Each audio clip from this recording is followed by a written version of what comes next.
Salut, aujourd'hui je vais vous parler de graphique. Celui-ci, ces petits riens qui changent tout. Moi je l'ai trouvé très beau, beaucoup d'amour, il y a beaucoup d'union, beaucoup de...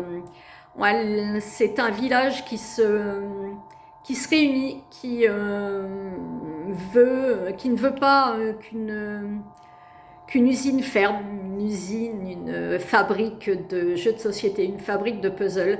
Et ça va être un puzzle géant. Et j'ai trouvé très réussi, très émouvant et très très beau. Moi je vous le conseille, il y a beaucoup d'humour, beaucoup d'amour, de parfois un peu de tristesse, mais aussi beaucoup de souvenirs chaleureux. Moi, ouais, c'est l'union de tout un village pour une entreprise qui risque de fermer ses portes. Et j'ai trouvé ça très beau. C'est chez Grand Angle.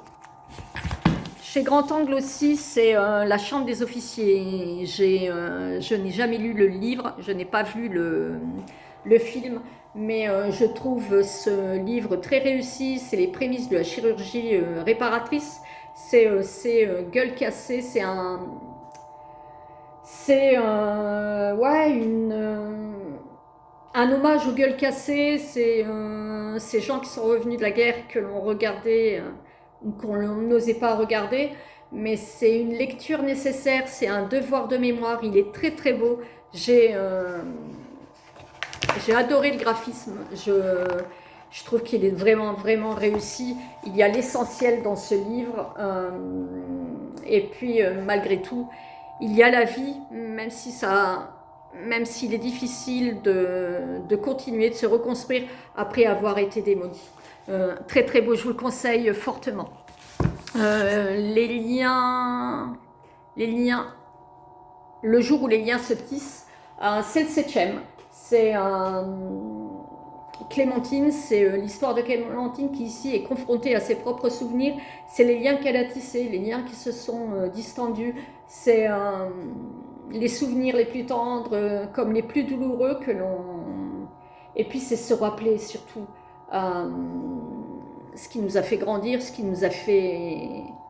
Ouais, devenir, c'est les moments tristes, les obsèques que l'on a dû suivre. Hein, mais c'est aussi les moments chaleureux, la chaleur de l'été.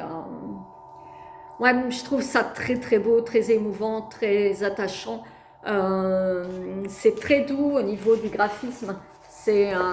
Finalement, il faut se souvenir de ce qui... Ouais, des moments... Effectivement, on retient les moments douloureux, mais il faut se souvenir des moments qui nous ont fait grandir et qui nous ont fait aimer la vie, les moments où l'on a ri. Moi, je trouve ça très beau, très émouvant, très attachant. Je vous le conseille fortement. C'est chez Bambou Édition. Celui-ci, Ne m'oublie pas. Alors là, ouais, moi, il m'a fait... j'ai été très émue, c'est des souvenirs qui se sont réveillés, c'est une histoire d'une grand-mère et de sa petite-fille, une grand-mère qui perd la mémoire, sa petite-fille qui veut lui faire rappeler certains souvenirs, l'emmener dans des endroits qu'elle a aimés. C'est des blessures, moi, qui se sont réouvertes, des souvenirs qui affluent. Et puis, en lisant ce livre, en fait, l'essentiel, c'est de se dire je t'aime.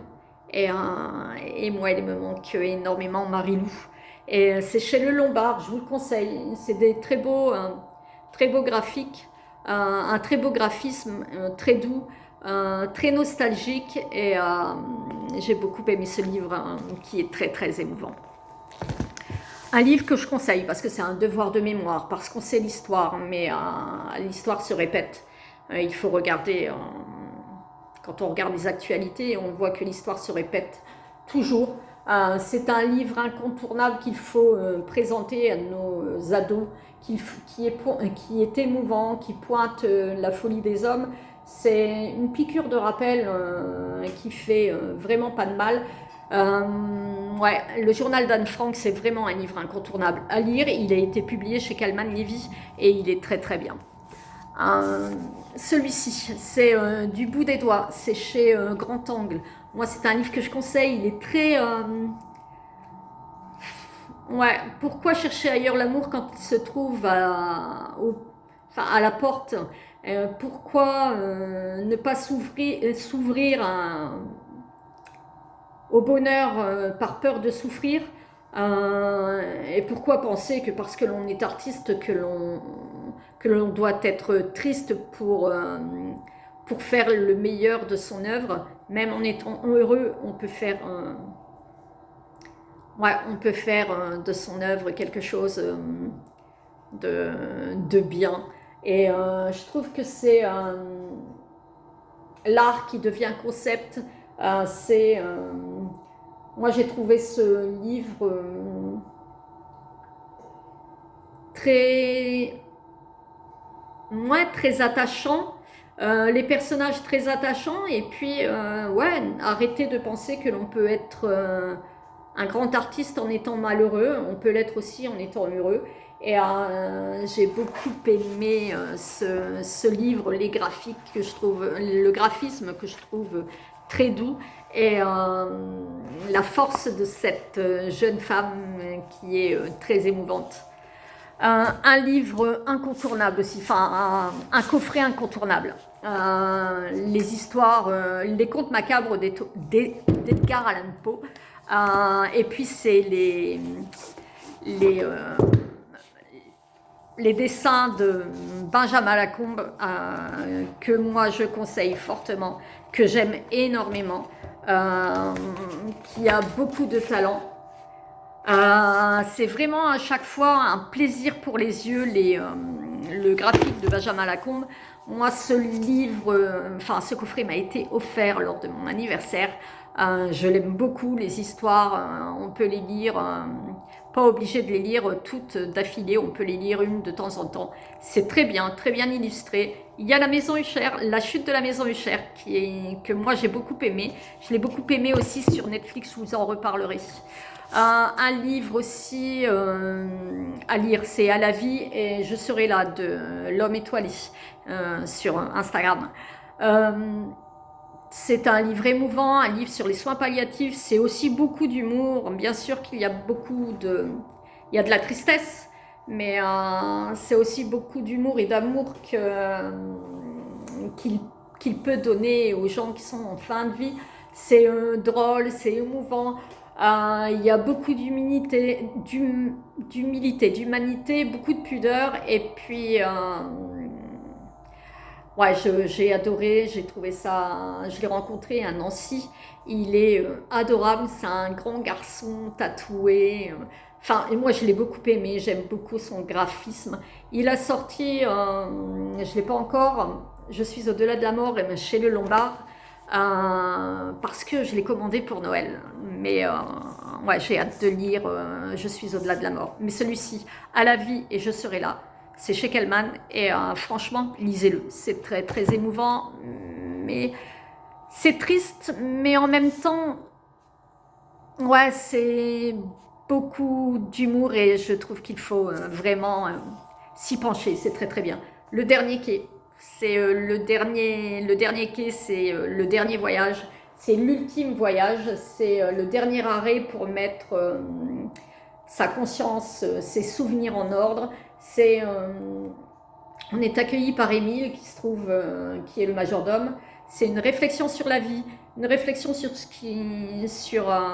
nos regrets, nos culpabilités, mais aussi tous ces petits bouts, toutes ces petites choses mises bout à bout qui font qu'on a essayé de faire au mieux. Même si on a raté des choses, on a essayé de faire au mieux, et c'est ce qu'il faut retenir.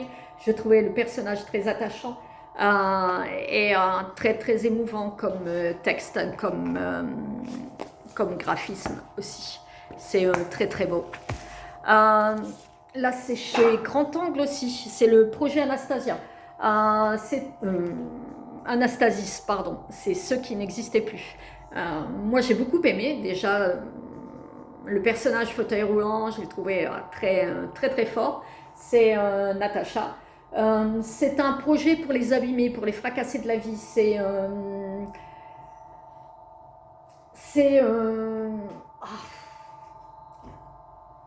c'est quelque part assez malsain, car opaque, trouble.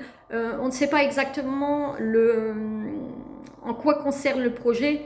Et puis surtout, ces cobayes sont morts. Donc, ils sont déjà morts. Donc, c'est un livre qui est surprenant, qui est remarquable. Et moi, je suis très intéressée par la suite. Je l'attends impatiemment parce que ce premier tome, je l'ai adoré. Je voudrais savoir la suite, je voudrais savoir ce que devient Natacha. Et ouais, c'est vraiment un livre, enfin une BD à lire, et c'est très chouette. Ouais, c'est très une vision différente et quelque chose d'innovant, je trouve.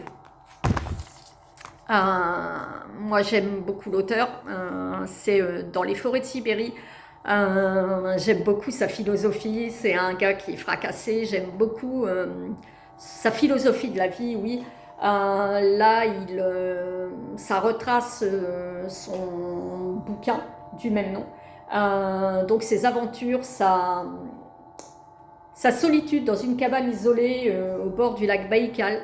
Je trouve ça très beau. Ça reflète exactement sa solitude, la réflexion. C'est un voyage intérieur et j'ai trouvé ça très très bien, très très beau. Je vous le conseille fortement. Le Tour des Géants, pour les amoureux du vélo, ça retrace l'histoire du Tour de France, le premier Tour de France. 100 personnes ont pris la route, 41 sont arrivées. On sent la douleur, on est dans la boue, la pluie. C'est le Tour des Géants de la route. Et très très bien, rien à voir avec le Tour actuel. Ça, c'est vraiment le début. Et c'est très fort. Ça, c'est chez... Alors, pardon, je ne vous ai pas dit. C'est chez Dargaud. C'est chez Dargaud, les géants, le Tour des Géants.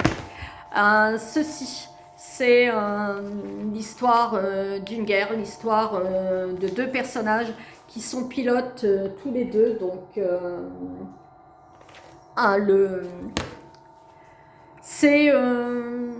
qui sont pilotes des chasses. C'est deux séries jumelles. C'est savoir ce que l'on pense côté allemand et côté américain. Sont-ils si différents? Ils se sont construits en tant qu'hommes, en tant que pilotes, en tant que patriotes, mais sont-ils si différents? Et finalement, on se rend compte que non. Et je trouve bien d'avoir ces deux versions. C'est chez Zephyr et je trouve ça très très bien. J'aime beaucoup aussi le graphisme. Là, c'est chez... Alors, il y a plusieurs livres de chez Phileas et je vais terminer avec ça. Phileas qui fait les adaptations de bouquins qui ont énormément marché. Moi, j'ai lu Le Syndrome E, Les Déracinés, Glacé. J'en ai encore de l'autre côté dans ma bibliothèque. Celui-ci, Seul le silence, pour moi, c'est mon préféré. Et il est très réussi. On sent la tension, c'est bouleversant. Les couleurs donnent une dimension particulière. Les couleurs sépia donnent une dimension particulière. Ça colle bien à l'histoire. C'est vachement émouvant. C'est des années... c'est Augusta Falls. C'est des années... c'est très macabre et ça a été... moi j'ai adoré le livre, c'est mon préféré de R.J. et Laurie, mais l'adaptation est aussi géniale que le livre. Donc, je vous le conseille, c'est chez Phileas et ils sont en règle générale très portés sur les adaptations. Je vous laisse, j'espère que cela vous a plu. Petite question que vous pouvez, et vous, les graphiques, est-ce que vous en lisez? Qu'est-ce que vous aimez? Et quel est votre préféré? Je vous souhaite une bonne journée et je vous dis à demain.